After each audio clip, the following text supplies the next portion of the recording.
وما وهنا نحن أحفاد من هنا ফজলে হাসান আবেদের ঘাড়ে ক্রুসেডের তলোয়ার।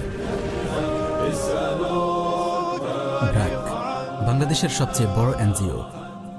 ব্র্যাক শুধু বাংলাদেশে নয়, বরং পৃথিবীর সবচেয়ে বড় এনজিও। বিশ্বের 14টি দেশে ব্র্যাকের কার্যক্রম বিস্তৃত এবং প্রায় 13 কোটি মানুষ ব্র্যাকের তৎপরতাভুক্ত।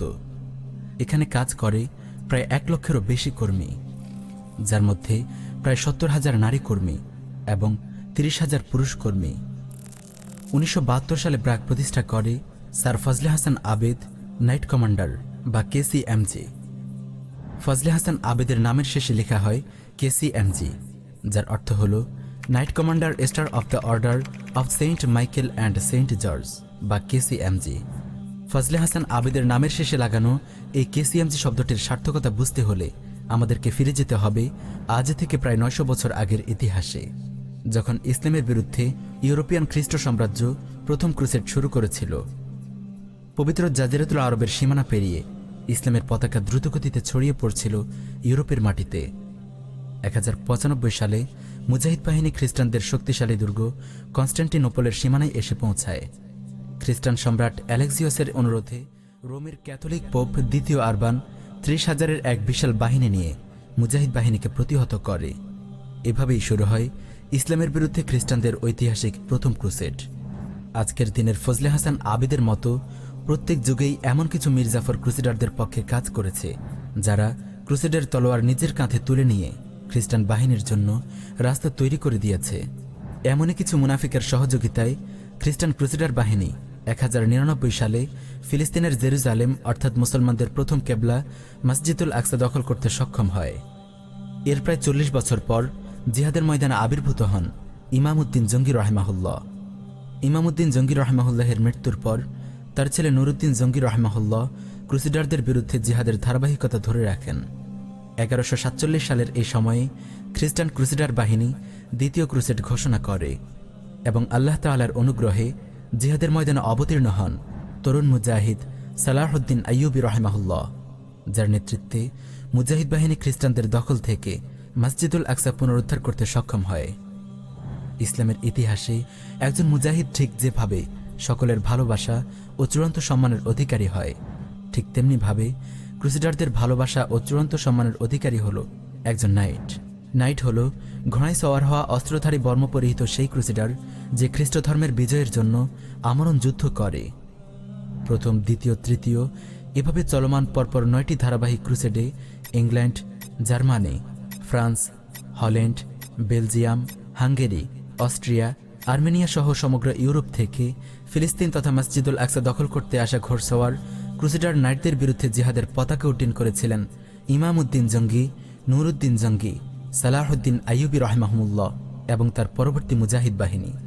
সেই সময় ক্রুসেডার নাইটরা মসজিদুল আকসা পুনর্দখল করতে সক্ষম না হলেও 1920 সালে এসে ক্রুসেডার ইংল্যান্ড তথা খ্রিস্টান ব্রিটিশ বাহিনী ফিলিস্তিন তথা মসজিদুল আকসা দখল করে নেয়।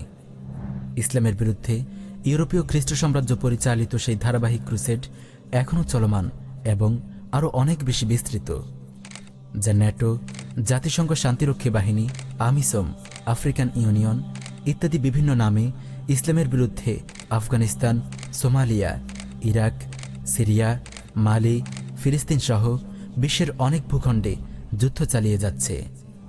একটি বিষয় পরিষ্কারভাবে বুঝতে হবে, বদরের জিহাদ থেকে শুরু করে বর্তমান আফগান জিহাদ পর্যন্ত এই 1400 বছরের ইতিহাসে ইসলামের বিরুদ্ধে কুফফারদের এই চলমান যুদ্ধ শুধু সামরিক আগ্রাসনের মাঝেই সীমাবদ্ধ নয়।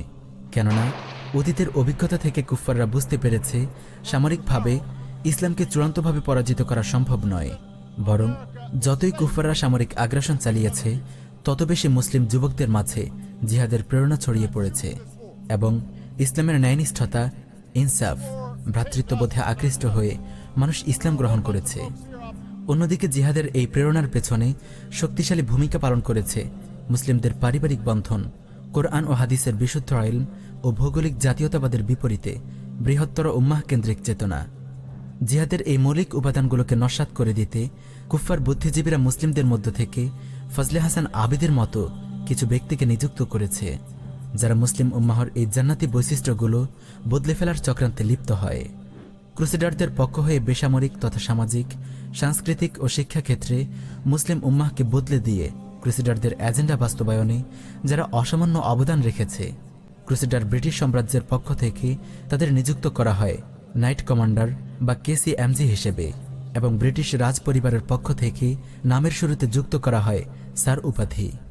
ব্রাকের প্রতিষ্ঠাতা স্যার ফজলে হাসান আবেদ হল তেমনই একজন KCMG বা নাইট কমান্ডার। ক্রুসেডারদের সাথে ফজলে হাসান আবেদ এবং ব্রাকের পারস্পরিক সম্পর্ক, অসংখ্য সম্মাননা ও উপাধি প্রাপ্তি ইত্যাদি নিয়ে আলোচনা করা আমাদের উদ্দেশ্য নয়। মুসলিম বিশ্বে, বিশেষ করে বাংলাদেশে ব্রাক কিভাবে ধীরে ধীরে কুফফারদের এজেন্ডা বাস্তবায়ন করেছে, উম্মাহর সামনে তা উপস্থাপন করাই আমাদের মূল উদ্দেশ্য, যেন আমরা আমাদের শত্রু মিত্র চিহ্নিত করতে পারি ইনশা আল্লাহ। ব্রাক এবং ব্রাকের সমমানা এনজিওগুলো সাধারণত আমেরিকা, কানাডা, অস্ট্রেলিয়া, ইউরোপ সহ বিভিন্ন ক্রুসেডার দেশের সরকার, ইহুদি ডোনার, চার্চ এবং বিভিন্ন বহুজাতিক কোম্পানির কাছ থেকে ফান্ড সংগ্রহ করে থাকে। এখন স্বাভাবিকভাবেই প্রশ্ন আসে, যখন এই সকল ক্রুসেডার জায়নিস্ট লবি পৃথিবীর দেশে দেশে ইসলামের বিরুদ্ধে যুদ্ধে লিপ্ত, ঠিক তখন কেন তারা মুসলিম দেশগুলোতে বাহ্যিক দৃষ্টিতে দৃশ্যমান বিভিন্ন সেবামূলক খাতে দান করে?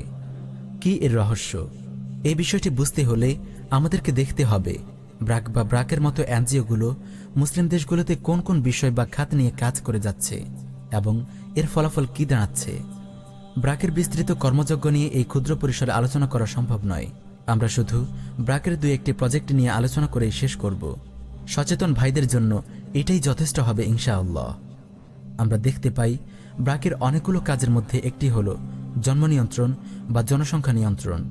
কুফফাররা গবেষণা করে দেখেছে, অবাধ যৌনাচার ও পারিবারিক বন্ধনমুক্ত ভোগবাদী জীবনে অভ্যস্ত হওয়ার কারণে ইউরোপ, আমেরিকা সহ অন্যান্য অমুসলিম দেশের মানুষ জন্ম নিয়ন্ত্রণ করবে, এটাই স্বাভাবিক। তাই জন্ম নিয়ন্ত্রণের ক্যাম্পেইন তাদের উপর আহামরি কোনো প্রভাব ফেলে না। এমনকি আইয়ামে জাহিলিয়াতের যুগীয় আরবের মুশরিকরা কন্যা সন্তানকে হত্যা করত, ঠিক যেমনটি বর্তমান ভারতের মালাউন মুশরিকরা তাদের গর্ভজাত কন্যা সন্তানদেরকে গর্ভপাতের মাধ্যমে ব্যাপকভাবে হত্যা করছে। অন্যদিকে অধিক সন্তানের জন্মদানে হাদিসে উৎসাহিত করার কারণে মুসলিমদের জনসংখ্যা দ্রুতগতিতে বৃদ্ধি পাচ্ছে। মূলত মুসলিম দেশগুলোর দ্রুত জনসংখ্যা বৃদ্ধির হার কুফফারদের মাথাব্যথার সবচেয়ে বড় কারণ। নাইট কমান্ডার ফজলে হাসান আবেদের মতো আরও একজন নাইট কমান্ডার হল হেনরি কিসিঞ্জার নাইট কমান্ডার বা KCMG। মার্কিন প্রেসিডেন্টদের আজীবন উপদেষ্টা এই ইহুদি হেনরি কিসিঞ্জার 1974 সালে একটি পলিসি তৈরি করে, যার নাম ন্যাশনাল সিকিউরিটি স্টাডি মেমোরেন্ডাম 200। এই পলিসিতে বলা হয়, প্রাথমিকভাবে 13টি দেশের জনসংখ্যা বৃদ্ধি মার্কিন সাম্রাজ্যবাদের জন্য হুমকি স্বরূপ। এই 13টি দেশের মধ্যে একটি দেশ হল বাংলাদেশ। সেই থেকে বাংলাদেশের জনসংখ্যা কমানোর জন্য মাস্টার প্ল্যান নেয় আমেরিকা, এবং এক্ষেত্রে তারা নিজেদেরকে আড়াল করে তৃতীয় পক্ষ বা নিউট্রাল ফেস তৈরি করে। ব্রাকের মতো যে অসংখ্য এনজিও জনসংখ্যা নিয়ন্ত্রণে কাজ করে যাচ্ছে, তারা হলো এই ক্রুসেডারদের নিউট্রাল ফেস। 1974 সালে 2 দিনের সফরে বাংলাদেশে এসেছিল ইহুদি হেনরি কিসিঞ্জার। সে সময় বঙ্গবন্ধুর সাথে আলাপচারিতায় হেনরি কিসিঞ্জার বলেছিল, জনসংখ্যা নিয়ন্ত্রণ অবশ্যই খুব গুরুত্বপূর্ণ বিষয়। বাংলাদেশে বিগত প্রায় 47 বছর ধরে ইহুদি রকফেলার ফাউন্ডেশনের অর্থায়নে মুসলিম জনসংখ্যা নিধনের এই গুরুদায়িত্বটি ব্রাক অত্যন্ত নিষ্ঠার সাথে পালন করে গেছে। এক্ষেত্রে ব্রাক এতটাই সফল যে 1972 সালে যখন বাংলাদেশে মহিলাদের সন্তান ধারণের হার ছিল গড়ে 6.9%, 2019 সালে এসে ধীরে ধীরে মহিলাদের সন্তান ধারণের হার কমে হয়েছে মাত্র 2.1%। 6.7 থেকে আমাদের এখন একজন মহিলা এখন 2.1 বাচ্চা নেন। এটা তো আমাদের একটা সাফল্য বলতে হবে। মুসলিম জাতির জনসংখ্যা নিয়ন্ত্রণের এই গোপন ক্রুসেড বাস্তবায়নের সহায়ক হিসেবে ব্রাক পাশাপাশি আরও কিছু প্রজেক্ট নিয়ে কাজ করে, যেমন ডায়রিয়ায় আক্রান্ত হয়ে শিশু মৃত্যুর হার কমিয়ে আনার লক্ষ্যে ঘরে ঘরে ওরসেলাইন তৈরি করা শেখানোর প্রজেক্ট, টিকাদান কার্যক্রম ইত্যাদি। এগুলো বাহ্যিক দৃষ্টিতে খুব ভালো কাজ মনে হতে পারে, এবং প্রশ্ন আসে, মুসলিম জাতির জনসংখ্যা নিয়ন্ত্রণের সাথে ওরসেলাইন এবং টিকাদান কার্যক্রমের সম্পর্ক কোথায়? এর উত্তর সরাসরি ব্রাকের প্রতিষ্ঠাতার কাছ থেকেই শোনা যাক। এটা মানে আমাকে খুব অভিভূত করেছে আসলে, যে আপনার সাক্ষাৎকারে পড়েছি, আপনার মুখ থেকেও আগে শুনবার সৌভাগ্য হয়েছে যে সেই 72 সালে যখন ওর স্যালাইন নিয়ে মানে একটা ঘরে ঘরে যাওয়া শুরু হলো, সেই ছোট্ট গ্রামেও কিন্তু আপনারা গবেষণা করেছেন। মানে গবেষক দল পাঠিয়ে দেখেছেন যে মহিলাদেরকে শেখানো হচ্ছে, কিন্তু বাচ্চার ডায়রিয়া হলে সেটা বানানো হচ্ছে না। এটা আপনার মাথায় কেন এলো যে সব কাজকে আবার গবেষণা দিয়ে এক রকমের সমর্থন করতে হবে, সত্যি প্রমাণ করতে হবে? মনিটরিং, আসলে মনিটরিং করতে হবে যে আসলে কার্যকর হচ্ছে কিনা প্রোগ্রামটা।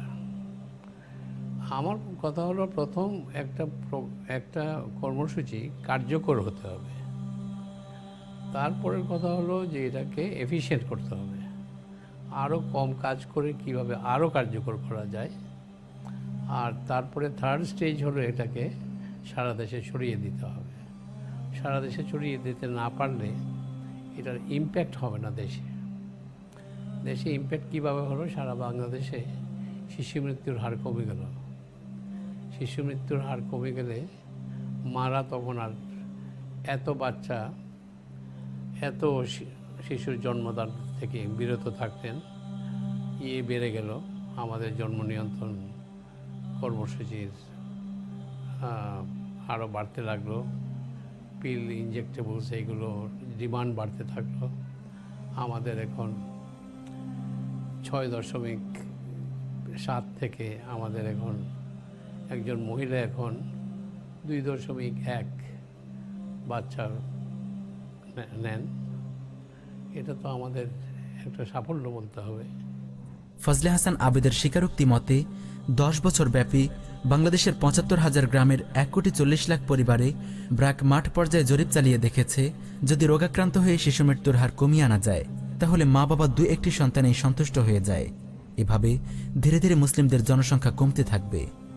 একইভাবে লক্ষ্য করুন, বাল্যবিবাহের বিরুদ্ধেও এরা সোচ্চার। ফলে ছেলে মেয়েদের বিয়ে হচ্ছে অনেক দেরি করে। এই পদ্ধতিতেও সন্তান উৎপাদন কমে যাচ্ছে। অন্যদিকে দেরিতে বিয়ে হওয়ার কারণে যুবক যুবতীরা জেনা ব্যভিচারে লিপ্ত হবে, তৈরি হবে সামাজিক অস্থিরতা। ধীরে ধীরে দুর্বল হয়ে যাবে মুসলিমদের পারিবারিক বন্ধন। এক অপ্রতিরোধ্য চেইন রিঅ্যাকশনের মতো একটার পর একটা বিশৃঙ্খলা আপনা আপনি ঘটতে থাকবে। মহিলাদের স্বাবলম্বী করার অজুহাতে সুদের ব্যাপক বিস্তার, চাকরির মূল্য ঝুলিয়ে লাখো লাখো নারীর লাজ লজ্জা আর পর্দা ভুলিয়ে দেয়া, এসব আলোচনা নাইবা করলাম। মহিলাদেরকে ঘর বিমুখ করে চাকরিতে ব্যস্ত রাখার মাধ্যমে অধিক সন্তান জন্মদান থেকে বিরত রাখা এবং নিজের সন্তানদেরকে সহি তরবিয়ত থেকে বঞ্চিত করার এ এক সূক্ষ্ম ষড়যন্ত্র। বাংলাদেশের প্রত্যন্ত গ্রাম ও দেশের সার্বিক অর্থনীতির গভীরে শিকড় গেড়ে বসা ব্র্যাক এবং ব্র্যাকের মতো আরও হাজারো এনজিও মূলত তাগত গণতান্ত্রিক সরকার, বৈশ্বিক কুফার শক্তি এবং আমাদের নিষ্ক্রিয়তাকে পুঁজি করে ক্রুসেডারদের এজেন্ডা বাস্তবায়ন করে যাচ্ছে। এই গোপন ক্রুসেড থেকে উম্মাহর পরিত্রাণে এখনো কি জেগে ওঠার সময় হয়নি?